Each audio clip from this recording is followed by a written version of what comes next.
Sa eksklusibong panayam ni Bernadette Zambrano para sa kanyang YouTube channel, umamin sina Nash Aguas at Mika de la Cruz na nagkaroon sila ng matinding problema bago ikinasal.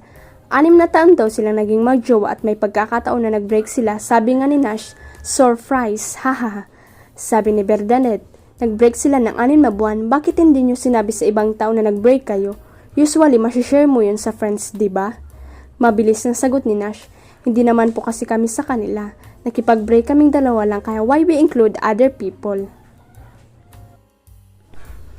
I think with the process po to deal with the pain, kay Lord lang po talaga, nagsabi. Even sa sister ko, Angelica de la Cruz, hindi pa ako nagpakita na umiiyak sa kanya and I've always say I'm gonna be okay. Sambit ni Mika. Tanging ang Diyos lang ang naging takbuhan ni Mika sa lahat ng pinagdaanan ng relasyon nila ni Nash at sa kanya rin siya nanghingi ng mga senyales. Nang magiwalay sila ay inamin ni Nash na I was really lost din at ang purpose ko talaga is with God lang talaga kung may peace in spite of the fame, money, politics, walang peace.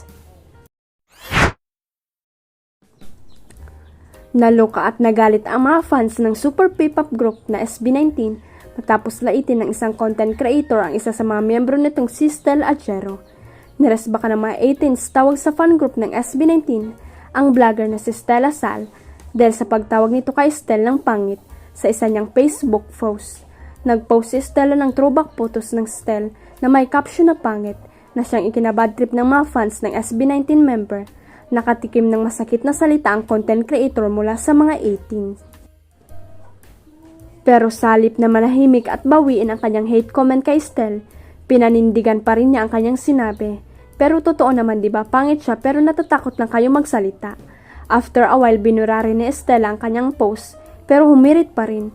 Delete ko na nga. Leche, totoo naman sinasabi ko. Sa gitna ng pangnenega at pagbuelta sa kanya ng fans ni Estel, biglang bawi si Estela at nag-issue ng public apology. Gusto ko pong humingi ng paumanin direkta mismo kay Estel ng SB19 at sa mga taong nasaktan ko dahil sa aking mga payag. Nitong nagdaang Sabado, June 1, nag-live sa TikTok si Estel para sagutin ang panlalait ng binabash na content creator. Yung mga taong iniisip or nagtatanong kung okay lang ako, don't worry guys, I'm okay.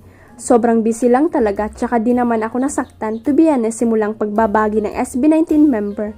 Patuloy niya, tsaka sabi nila diba pag marami kang basher, ibig sabihin sikat ka na. Boom! Sikat, hindi joke lang, tsaka ba't ako masasaktan? Di naman totoo, joke. Anya pa, pero clear ko lang, Hindi ako galit dun sa tao, syempre nagulat lang na may ganun pala. Di ko rin naman siya masisisi kung ganun yung tingin niya. Siya naman yun. Huwag kalimutang i-click ang subscribe button at i-ring ang notification bell para sa latest at legit chika updates.